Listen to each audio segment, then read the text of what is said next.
बिस्मिल्लाहिर्रहमानिर्रहीम। स्टूडेंट, अब हमने पढ़ना है empirical relation between the mean median and mod का क्या है। तो ये हमारे पास मीन मीडियन। अच्छा, हमारे पास जो नॉर्मल डिस्ट्रीब्यूशन होती है, कॉन्टिन्यूस डिस्ट्रीब्यूशन होती है, ये यूनी मॉडल होती है जहाँ आपका मीन मीडियन मॉड जो है वो इक्वल होता है, सिमेट्रिकल होती है। हम कहते हैं equi distance from the central value होती है, ये equi distance from the central value होती है, और यहाँ मीन मीडियन मॉड इक्वल होते हैं। लेकिन अगर आपके पास स्क्यूड है डिस्ट्रीब्यूशन, मतलब ये में, तो मॉड आपके पास ग्रेटेस्ट वैल्यू है, ये हमारे पास मॉड आ गया। मीडियन मिडल वैल्यू होती है, ये हमने लिख दिया, और मीन आपके पास आ गया। इसी तरह मॉड, मीडियन एंड मीन आपने लिख दिए। अब स्टूडेंट, आपने क्या करना है, मॉड अगर फाइंड करना है तो उसके लिए हम ये फार्मूलाज भी लाई कर सकते हैं। ये फार्मूलाज रिलेशनशिप आपने माइंड में रखना है। अब स्टूडेंट, हमारे पास desirable qualities of good average क्या होती है। एक तो क्लियरली डिफाइंड होनी चाहिए, फिर सिंपल टू अंडरस्टैंड होनी चाहिए, इजी टू कैलकुलेट होनी चाहिए, फिर बेस्ड करे ऑन ऑल ऑब्जर्वेशन पे, और ये क्या हो कि should not be unduly affected by extremely large and small items से। फिर हमारे पास क्या होनी चाहिए कि कैपेबल ऑफ अलजेब्रिक मैनिपुलेशन। इसका क्या मतलब है कि अगर आप average height of different groups ले रहे हो, we can find the combine average of all the groups taken together, तो हम उनका कंबाइन मीन फाइंड कर सकें। ये हमारे पास होता है अलजेब्रिक मैनिपुलेशन। और आपके पास क्या हो कि it should be what is the call sampling stability. Sampling stability होनी चाहिए। सैम्पलिंग स्टेबिलिटी क्या है कि आप जब भी अपनी पॉपुलेशन लेते हो उसमें से सैंपल कलेक्ट करते हो, तो that process is called the sampling. तो उनमें स्टेबिलिटी होनी चाहिए कि ना कि वो बहुत ज्यादा बहुत ज्यादा चेंज हो और अफेक्ट करें वैल्यूज को। अब हमने जितनी भी एवरेजेस पढ़ी थी उनमें देखते हैं कि क्या ये वैल्यूज, ये गुड एवरेज के जो पॉइंट्स हैं वो पाए जाते हैं नहीं। अर्थमेटिक मीन को लेंगे तो अर्थमेटिक मीन एक तो क्या होता है, क्लियरली डिफाइंड होती है, अमेंडेबल टू मैथमेटिकल फार्मूला होता है, वाइडली यूज्ड हो रही है और इजीली अंडरस्टैंडेबल है, इजीली कैलकुलेट है, हमारे पास determined in almost every case है। फिर डिपेंड करती है ऑन ऑल वैल्यूज पे।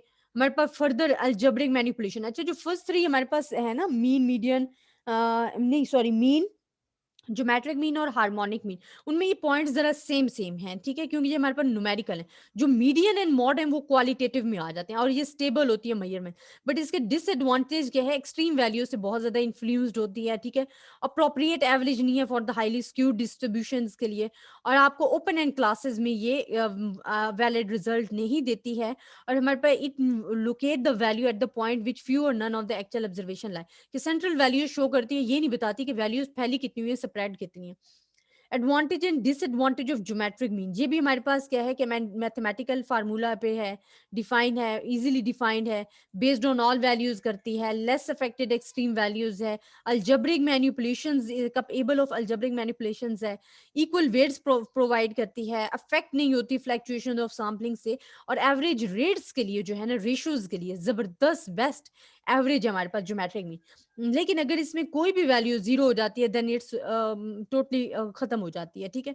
हमारे पास नेगेटिव वैल्यूज हम नहीं ले रहे होते हैं, ज़ीरो आ गए तो वैनिशेस हो जाती है, नेगेटिव वैल्यू आप ले नहीं सकते हो, तो ये इसके डिसएडवांटेज है। Advantage and disadvantage of harmonic mean, वही आपके पास के अमेंडेबल टू मैथमेटिकल ट्रीटमेंट है, बेस्ड ऑन ऑल वैल्यूज है, फर्दर अलजेब्रिक मैनिपुलेशंस है, and much affected of fluctuation of sampling है, अप्रोप्रिएट एवरेज है, रेट एवरेज रेट इंक्रीज के लिए, जितना प्रॉफिट है, स्पीड है, ऐसे के लिए। लेकिन डिसएडवांटेज क्या है कि नाइदर इजी टू अंडरस्टैंड है, हम खुद कहते हैं रेसिप्रोकल ऑफ द वैल्यूज है, तो हमारे पास ज़रा डिफ़िकल्टी हो जाती है कि रेसिप्रोकल लेते हुए मिस्टेक करते हैं।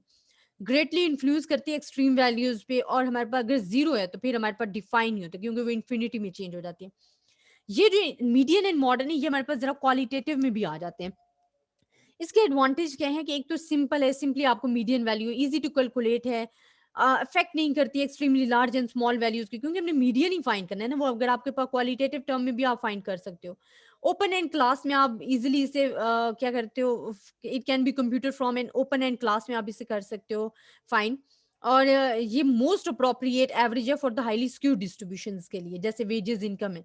देन हमारे पास क्या है, इट इज इसके जो हम कहते हैं कि it is it can be located even if the items are not capable of quantitative measure, कि ये क्वालिटेटिव में भी हम कर सकते हैं, अरेंज करना पड़ता है।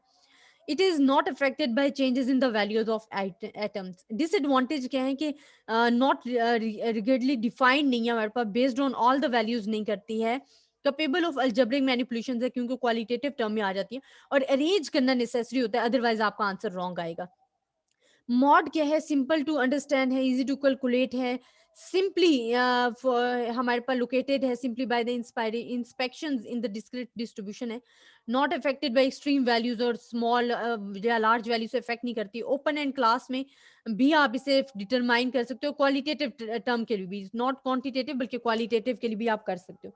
डिसएडवांटेज क्या है कि वेल डिफाइंड नहीं है। और फिर क्या होता है कि सम टाइम मॉड एक नहीं होता, एक से ज़्यादा भी हो सकते हैं, ठीक है? फिर कहती है बेस्ड ऑल पे नहीं करती है, वो सिर्फ़ जो ज़्यादा आकरकारी होती है वैल्यू उस पे बेस्ड कर रही होती है।